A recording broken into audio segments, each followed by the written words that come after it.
Los medios legislativos presentan TVL Noticias Emisión Estelar con Belkis Sánchez.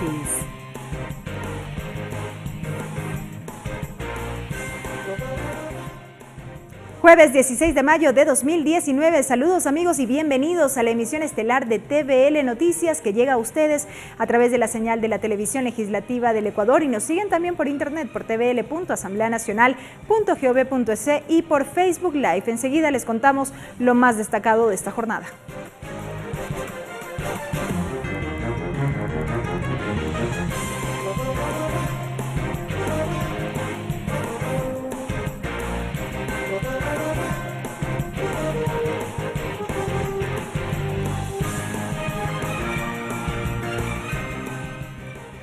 Iniciamos contándoles que para esta tarde estaba prevista la instalación de la sesión del Pleno número 595. Inicialmente fue convocada para las 16 horas. No obstante, el presidente de la Asamblea Nacional, César Litardo, dispuso un cambio precisamente en la hora para que proceda a la instalación a las 17:30 y finalmente hubo una última modificación hace minutos, de manera que está previsto que esta sesión plenaria se instale a partir de las 19:30. Hay expectativa alrededor de lo que será justamente esta jornada en donde el Pleno del Parlamento procederá con la integración de las comisiones especializadas permanentes de la Asamblea Nacional. Hay la presencia ya de los legisladores que han llegado justamente hasta el salón plenario. Muchos ya comenzaban a ubicarse en sus respectivas curules para poder participar en esta sesión cuando llegó esta última modificación. Vamos brevemente a hacer contacto con nuestra compañera Tatiana Sonnenholzner, quien tiene reacciones sobre aquello. Adelante, Tatiana. Gracias, Belkis. Buenas noches, amigos televidentes. Sobre este tema justamente se conoce que el Pleno va a pasar a las 7:30 de la noche. Asambleísta, ¿qué se debe esto? Bueno, habrá que preguntarle a los que no vienen. Seguramente no tienen acuerdos. El grupo que acordó un pacto político para captar las dignidades de la Asamblea Nacional, seguramente en ese acuerdo también está el reparto de las dignidades de las distintas comisiones legislativas y seguramente estas demoras es porque no hay acuerdo. Asambleísta, en otro tema, ¿cuáles son las bases con las que se debería elegir a los integrantes de esta comisión? Conversemos un poco previo a este Pleno 595. Bueno, lo lógico sería de acuerdo al conocimiento, a la profesión, a la capacidad, al trabajo, porque después de 2 años en el Congreso de la República, todos conocemos el trabajo desarrollado por todos los asambleístas, todos conocemos la especialidad que tienen los asambleístas y por lo tanto, pues, eso es lo que debería priorizarse. Sin embargo, pues veo que se está priorizando el tema político cuando debería priorizarse el otro, el del conocimiento, el del trabajo, el de la ejecución. Así es que vamos a ver qué pasa. Esperemos que a las 7:30 bajen y nos digan qué es lo que han acordado. Nosotros hemos venido en el caso de la 6 Madera de Guerrero a servir, a trabajar. Lo hemos hecho durante 2 años, lo vamos a seguir haciendo, vamos a seguir en esa misma línea, apoyando todos los proyectos de cambio positivo que beneficien al pueblo ecuatoriano, vengan de donde vengan, esa es nuestra línea y nosotros no necesitamos cargos para servir al país. Asambleísta, ¿usted permanecerá en la Comisión de Desarrollo Económico? ¿Usted quisiera eso o tiene el deseo de integrar otra comisión? No, yo he pedido quedarme en la Comisión de Desarrollo Económico. Se ha trabajado duro, está pendiente el proyecto de emprendimiento. La ley de emprendimiento e innovación es una ley fundamental para el desarrollo nacional. Así es que esa ley tiene que salir, porque esta ley tiene que impactar el desarrollo del país con nuevas normativas que no pueden ser las rígidas que tenemos el día de hoy en el Ecuador, que no generan trabajo. Leyes nuevas que generen trabajo, que generen inversión, que generen producción, que a los jóvenes les den oportunidades.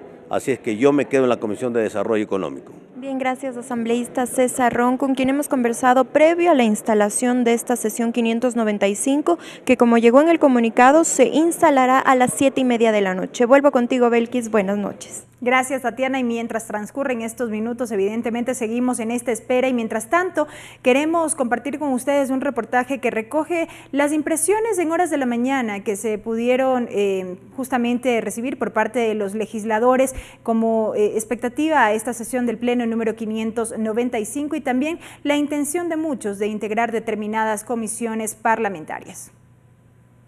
Sobre la sesión plenaria de esta tarde, para elegir a los asambleístas que integrarán las diferentes comisiones permanentes, los legisladores se pronunciaron.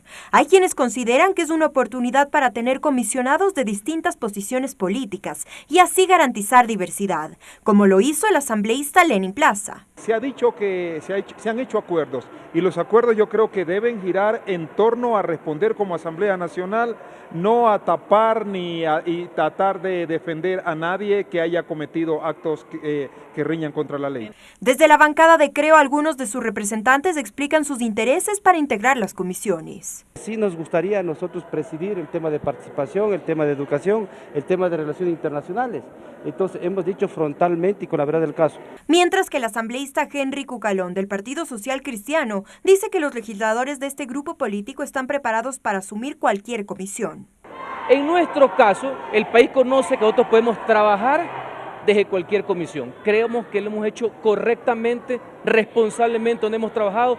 Nuestra aspiración, que también es un derecho, es seguir en las comisiones donde hemos podido servir a los ecuatorianos.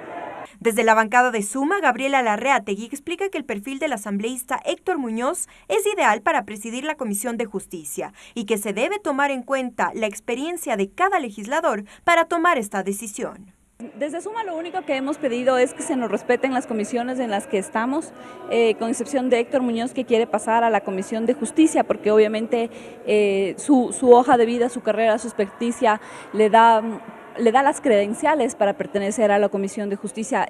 A las 4 de la tarde, el Pleno de la Asamblea Nacional sesionará para escoger a los representantes de cada comisión. Luego de elegir los asambleístas dentro de la comisión, elegirán a sus autoridades, presidente y vicepresidente. Tatiana Sonnenholzner, TVL Noticias. Y recalcamos, si bien en un inicio la sesión había sido convocada para las 16 horas, hubo modificaciones que fueron dispuestas por parte del presidente de la Asamblea Nacional y estamos en espera de la instalación de esta sesión a partir de las 19 horas con 30 minutos. Mientras tanto, vamos a cambiar de tema para compartir con ustedes otros que tienen que ver con la tarea legislativa, y es que la Asamblea Nacional es la sede donde esta jornada se inauguró el Seminario Internacional Trabajo e Interculturalidad de América Latina y el Caribe, con asambleístas y representantes de pueblos y etnias de América Latina. En este seminario se comparten experiencias para potenciar y mejorar las normativas que garanticen la inclusión de todos los ciudadanos. El Seminario Internacional se desarrolla a partir de una perspectiva académica y una experiencia comunitaria del trabajo en Latinoamérica y el Caribe. En este sentido, se propicia elementos que orienten al ejercicio de las políticas públicas a través de proyectos y planes de acción. El asambleísta Tito Puanchir es el coordinador de este evento y expone la importancia de llevar a cabo estos planes con exponentes de la región. Trabajar juntos, en conjunto y en unidad, hacer lo que el ser humano desea. De construir los grandes procesos, las grandes dificultades tal vez encontremos y por ende tiene que significar la unidad. Una de las invitadas fue la señora Benita Díaz, presidenta de la Comisión de Pueblos y Etnias del Parlamento Latinoamericano y del Caribe.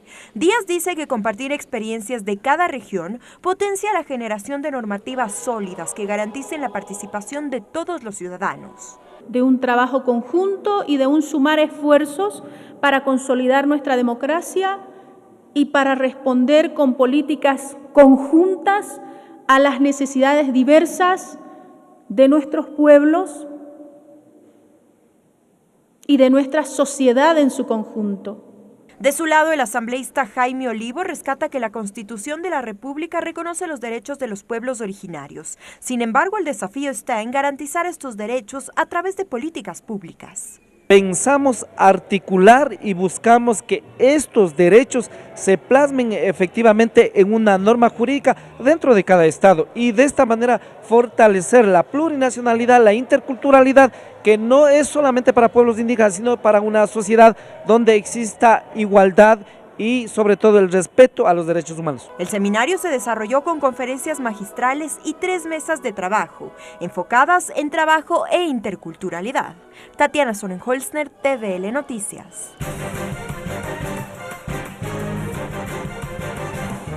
Entrevista.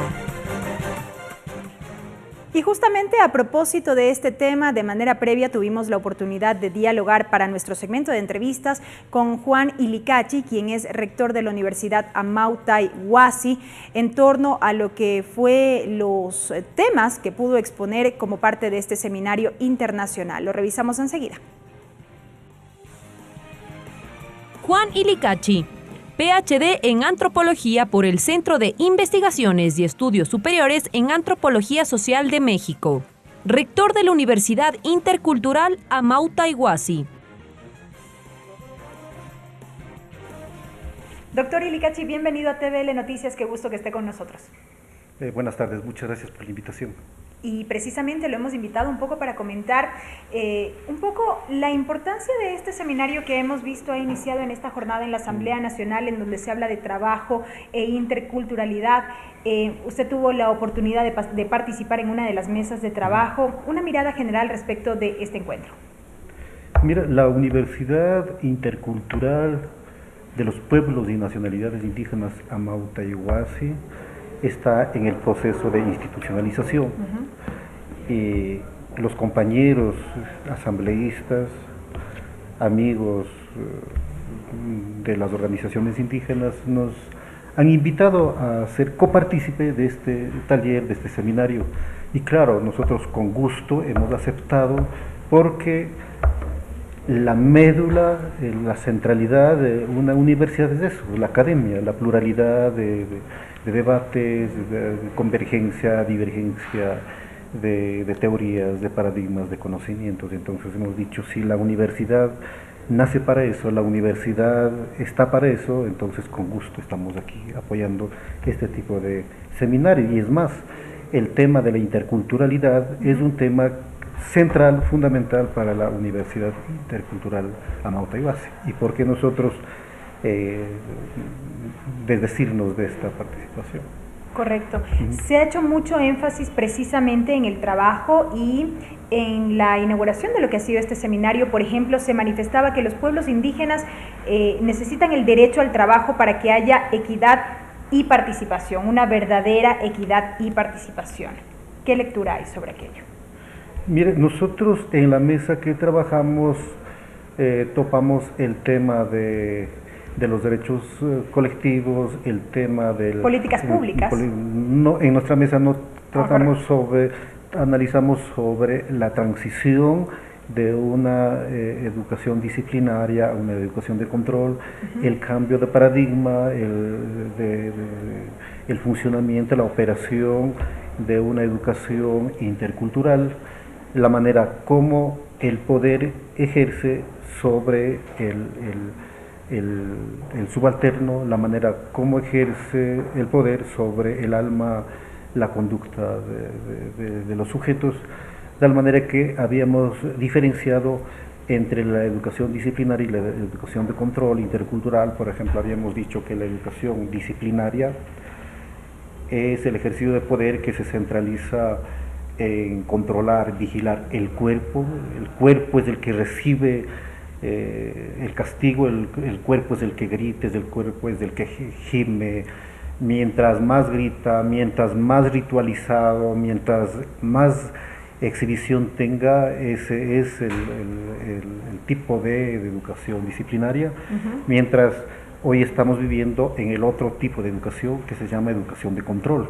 Entonces el ejercicio del poder ya no se centraliza en el cuerpo, el foco del poder ya no es el cuerpo, el castigo ya no es del cuerpo, el castigo se direcciona al alma, a la conducta. El poder educativo ya no es solamente coercitivo, prohibitivo. El ejercicio del poder es también facultativo, te permite hacer, te permite decir. Sin embargo, lo otro es precisamente lo que evidenciamos en el día a día, en las conductas o en la conducta humana, en nuestra sociedad. ¿Cómo cambiarlo precisamente desde esta visión que ustedes manejan? A ver, aquí hay que poner algunas consideraciones. La primera consideración, no sabemos la fecha de nacimiento de la educación disciplinaria, la fecha de nacimiento de una educación de control. No sabemos la fecha de defunción de un tipo de educación para llegar a otro tipo de educación. Porque depende de los contextos, de los espacios. Puede ser que en una institución educativa actual ya no funcione la educación disciplinaria de castigo, coercitivo, pero puede ser que en otras escuelas, en otras unidades educativas, esté funcionando.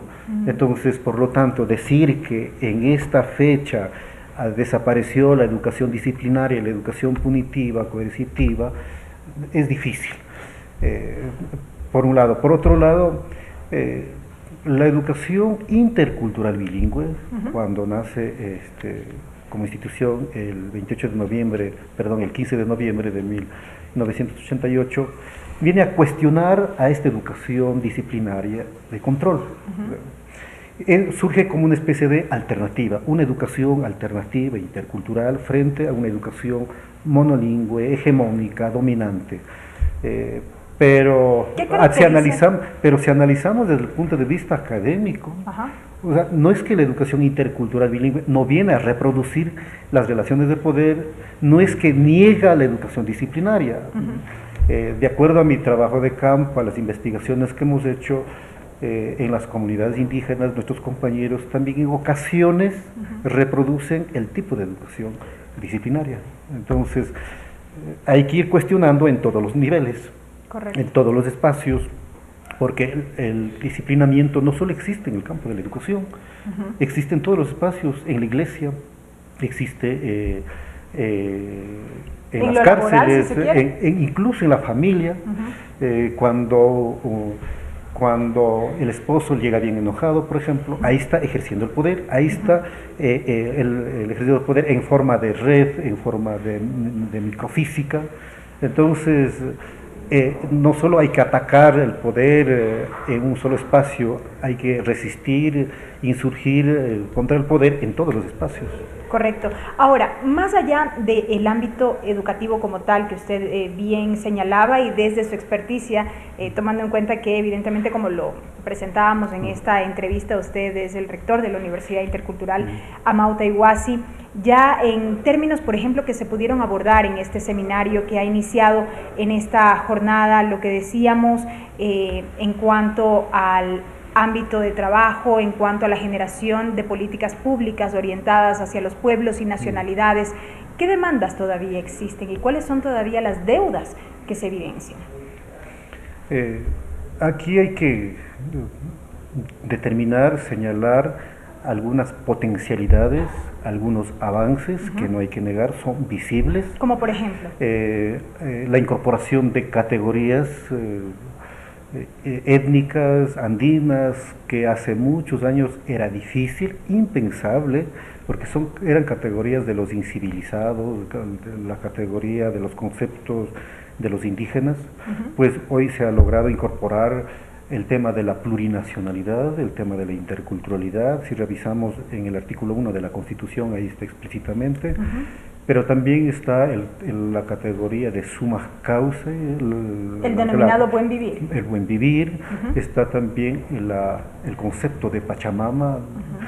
Entonces, de cierta manera, esto implica, al menos en forma discursiva, teórica, un cambio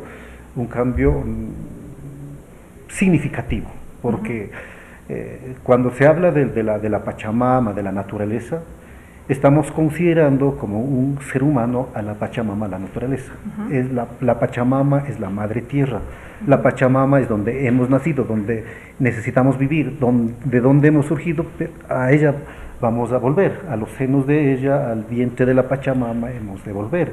Son los principios de la población indígena. Pues en la concepción occidental, en cambio, la Pachamama es un objeto que hay que acabar, que hay que destruir, que hay que dominar. En cambio, en la concepción indígena andina, a la Pachamama hay que respetar, hay que considerar, hay que cuidar como a su madre. Entonces, esas son las potencialidades, los avances que se ha dado.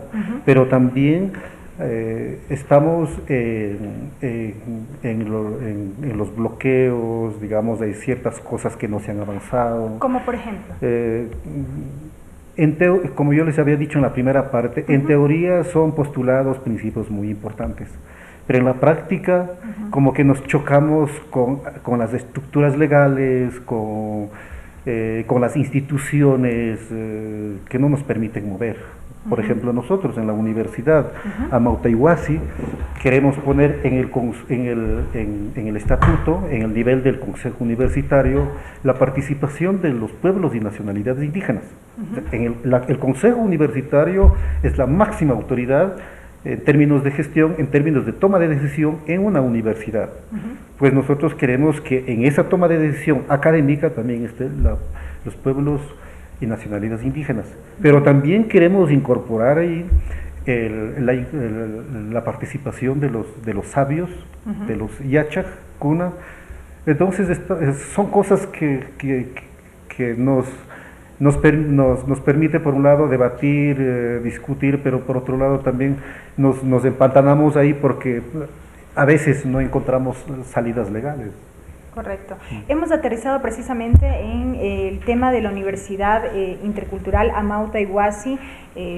Tiempo atrás, en el 2018, y teníamos la oportunidad de conversar fuera de cámara precisamente a través de una decisión que se adoptó por parte de la Asamblea Nacional, se dio paso nuevamente, si se quiere, a la creación de esta universidad que operó ya antes y ahora está en proceso de institucionalización. Un poco para que nos comente el estado en el que está actualmente este centro educativo.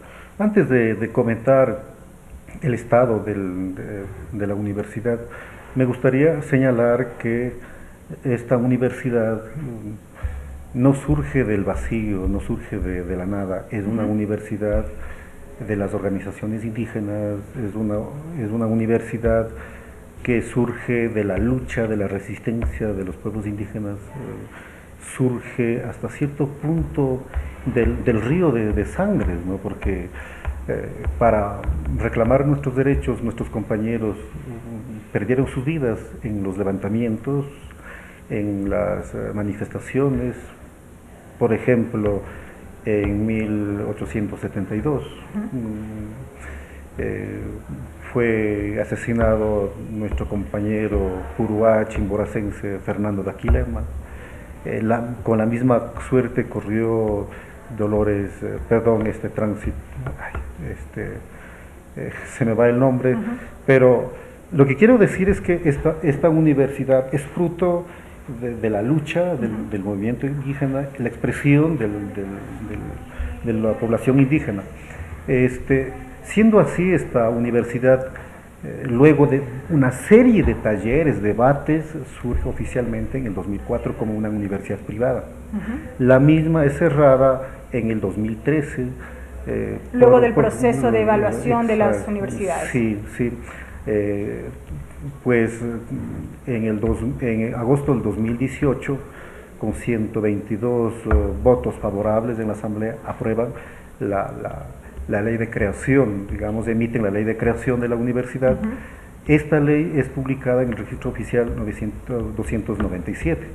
Entonces, bajo esta normativa, bajo esta ley de creación, se desarrolló relación, digamos, alianza entre la CENESID, entre el movimiento indígena, en este caso la CONAI y sus bases, el Estado ecuatoriano, para elaborar una hoja de ruta, digamos, el cronograma. Luego de este trabajo permanente de nuestros compañeros, de las organizaciones, CENESID y el gobierno nacional, entonces el 11 de febrero se emite un acuerdo donde designa a los miembros de la comisión gestora. Estamos hablando ya de este año. Estamos hablando de este año. Entonces, el 12 de febrero, el señor presidente de la República de nuestro país tuvo la bondad de posicionarnos en ICANN, en la Universidad Amazónica. Entonces, nosotros como comisión gestora hemos venido trabajando legalmente a partir del 11 de febrero del 2019. Correcto. ¿Y qué ha implicado hasta el momento todo este proceso de institucionalización? Ahora, ¿cuál es el rol de la comisión gestora? El rol principal es esto de institucionalizar la universidad. Ahora, ¿qué implica institucionalizar la universidad? Implica legalizar la universidad, consiste en sacar el número de RUC de la universidad, consiste en gestionar el código patronal, elaborar el presupuesto de la universidad para este año. Oferta académica. Estamos desarrollando también el estatuto, hay que elaborar el plan estratégico institucional, hay que elaborar la oferta académica, pero esta oferta académica tampoco surge de la nada, surge también de una investigación. De las necesidades propias que se puedan identificar. Sí, de las necesidades. Bueno, la comisión gestora no propondrá las carreras, lo que quiere la comisión gestora, sino con base a los resultados de la investigación. La investigación dirá qué tipo de carrera vamos a implementar. Carreras que podrían orientarse, por ejemplo, ¿a qué? El desarrollo de la lengua, el desarrollo de la cultura, de la interculturalidad. Por ejemplo, estas carreras deben concordar con los postulados constitucionales.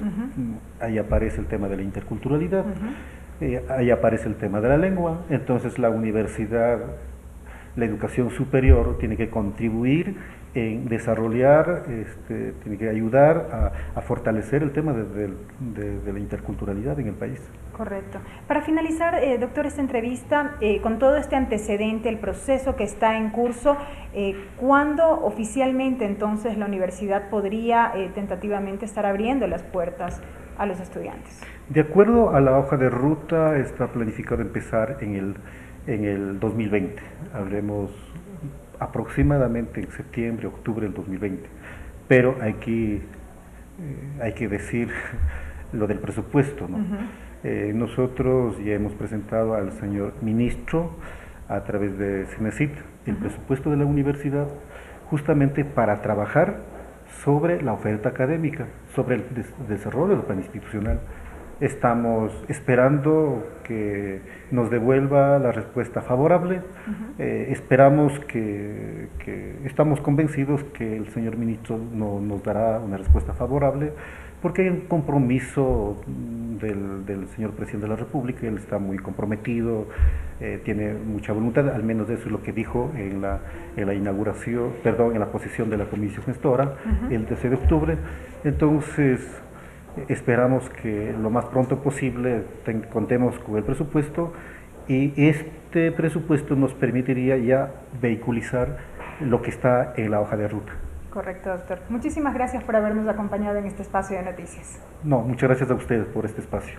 La presencia del doctor Juan Ilicachi, rector de la Universidad Intercultural Amauta Iguasi, con quien hemos dialogado precisamente en este último tramo de lo que ha significado este proceso de institucionalización de este centro de estudios, y así también de los aportes que se han podido brindar en este seminario internacional inaugurado esta jornada en la Asamblea Nacional sobre Trabajo e Interculturalidad, América Latina y el Caribe, reflexiones en torno a la aplicación del convenio 169 de la OIT.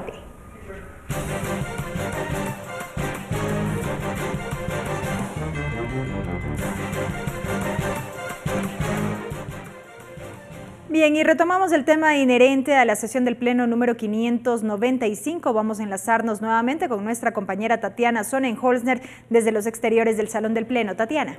Así es, Belkis. Ahora me encuentro con el asambleísta Carlos Vera por la provincia de Manabí, Carlos Bergman, por la provincia de Manabí, por el movimiento Unidad Primero, con quien conversaremos sobre esta sesión 595, un poco sobre el proceso asambleísta. ¿Cuál es el proceso que se debe tomar para llegar a esta integración de comisiones?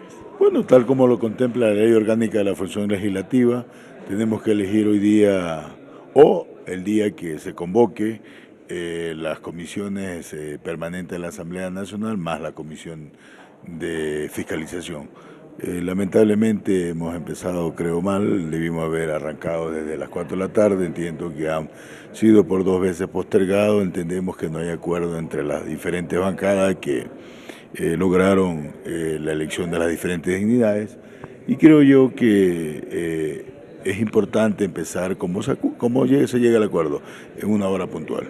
Asambleísta, y en cuanto a los plazos, ¿qué dice la ley de la función legislativa sobre esto? Una vez que se conformen aquí los integrantes de las comisiones, ¿cuáles son los plazos y qué deberán tomar dentro de cada comisión? Bueno, la ley establece que hay un plazo de 7 días para poder elegir las dignidades de las diferentes comisiones. Entendemos que hoy día se elegirán las comisiones y la próxima semana las comisiones que tienen la potestad de ellos fijar el día y la hora en el plazo máximo de 7 días, lo harán para determinar las dignidades que establece, reitero, la ley orgánica de la función legislativa. Asambleísta, ¿y personalmente usted tiene algún deseo de permanecer a qué comisión? Bueno, yo fui parte de la Comisión de Régimen Económico y Tributario. Creo que es importante también cambiar de comisión. Nosotros somos respetuosos de lo que la mayoría pueda determinar y desde luego hay una preferencia. Quisiera ir a la Convención de Soberanía Alimentaria. Bien, gracias al asambleísta Carlos Berman, con quien hemos dialogado sobre esta sesión 595. Vuelvo contigo, Belkis.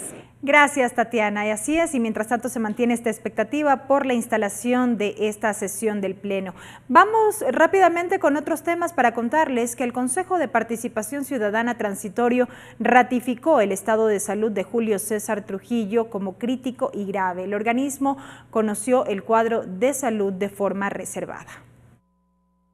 El estado de salud del presidente del Consejo de Participación Ciudadana Transitorio, Julio César Trujillo, no varió del cuadro presentado el miércoles por el médico del Hospital Metropolitano, Raúl Yervis. Sin embargo, la mañana de este miércoles las muestras de solidaridad no se hicieron esperar. El jurista Ramiro García llegó a la Casa de Salud y ahí destacó la trayectoria de Trujillo. Un profesor muy derecho laboral, un profesor muy acucioso, fue mi profesor en la Universidad Católica, en la carrera de Derecho, y luego pues tuve el gusto de ser parte del comité de la Comisión de Selección de la Corte Constitucional, en donde pude ver que, pese a su avanzada edad, tenía más capacidad de trabajo que cualquiera de todos nosotros. El presidente de la República, Lenín Moreno, también llegó a la Casa de Salud. A su salida detalló el cuadro. Pero yo lo veo bien, está respirando casi con tranquilidad, su pulso no es malo, su presión no es mala. A la expectativa de que la inflamación que tiene en el lado derecho del cerebro se reabsorba, como suele ocurrir en estos casos, y ojalá mientras más rápido lo haga, podría ir mejorando. Por otro lado, el Consejo de Participación Ciudadana Transitorio emitió un comunicado la tarde de este jueves. Ahí se informó que el Pleno de este organismo conoció el parte médico actualizado, el cual se mantiene crítico y reservado. El vicepresidente del organismo transitorio, Eduardo Mendoza, se pronunció respecto del accionar del Consejo de Participación Ciudadana. Básicamente temas administrativos, vamos a tener una sesión de trabajo en las próximas horas para ver los temas que nos faltan y espero que a la brevedad posible seamos reemplazados por los consejeros. Trujillo ingresó el pasado 14 de mayo al Hospital Metropolitano con un accidente cerebrovascular grave. Su esposa ha manifestado la intención de que la enfermedad avance su estado natural y descartó cualquier intervención quirúrgica. Ricardo Bravo, TVL Noticias. Y en otro ámbito les contamos que el presidente de la Asamblea Nacional y una delegación de asambleístas recibieron a decenas de maestros que llegaron a la sede legislativa para entregar una serie de observaciones a fin que sean incluidas en las reformas a la Ley de Educación Intercultural. El titular del Legislativo, César Litardo, ofreció acelerar el trámite. Decenas de profesores de la Unión Nacional de Educadores llegaron hasta la Asamblea con un pliego de observaciones a las reformas a la Ley Orgánica de Educación Intercultural. La hora pedagógica, nosotros estamos trabajando por la equiparación salarial. Los maestros están congelados sus salarios desde el 2012, por lo tanto, hay una resolución de la máxima autoridad en salarios como es el Ministerio del Trabajo y a los maestros no se ha cumplido esta resolución de junio de 2016. Entregaron el documento en las manos del presidente de la Asamblea y advirtieron que son muchas las necesidades del sector. Hemos venido a la Asamblea con la finalidad de que el Ministerio de Educación pague lo que adeuda a los educadores comunitarios por concepto de glosas y títulos de crédito que el Seguro Social realizó a favor de este sector de maestros. Igual situación están pasando nuestros compañeros maestros contratados, ganadores de concursos de méritos y oposición. No le entregan el nombramiento porque dicen que le faltan una clase demostrativa, pero ellos son maestros contratados que se han sometido a las evaluaciones, que todos los días dan clases, laboran con 2, 3, 4, 10, 15 y hasta 20 años de servicio. De su parte, el titular del Legislativo ofreció acelerar el tratamiento de las reformas en la Comisión de Educación y dijo que de manera inmediata organizará una reunión con los ministros involucrados en el tema. El ministro de Economía, el ministro de Educación y todos los ministros con los cuales seguramente encontraremos un camino para solucionar los problemas de ustedes. En el acto estuvo presente también el asambleísta Raúl Tello, quien adelantó que en los próximos días presentará un proyecto de resolución para declarar en emergencia al sistema educativo.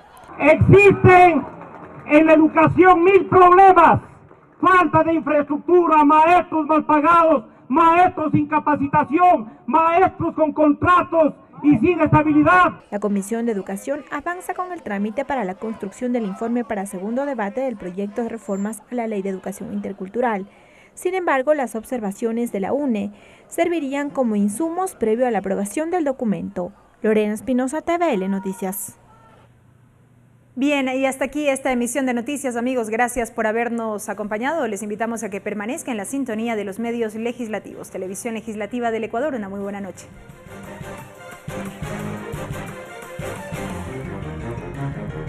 Los medios legislativos presentaron TVL Noticias, emisión estelar.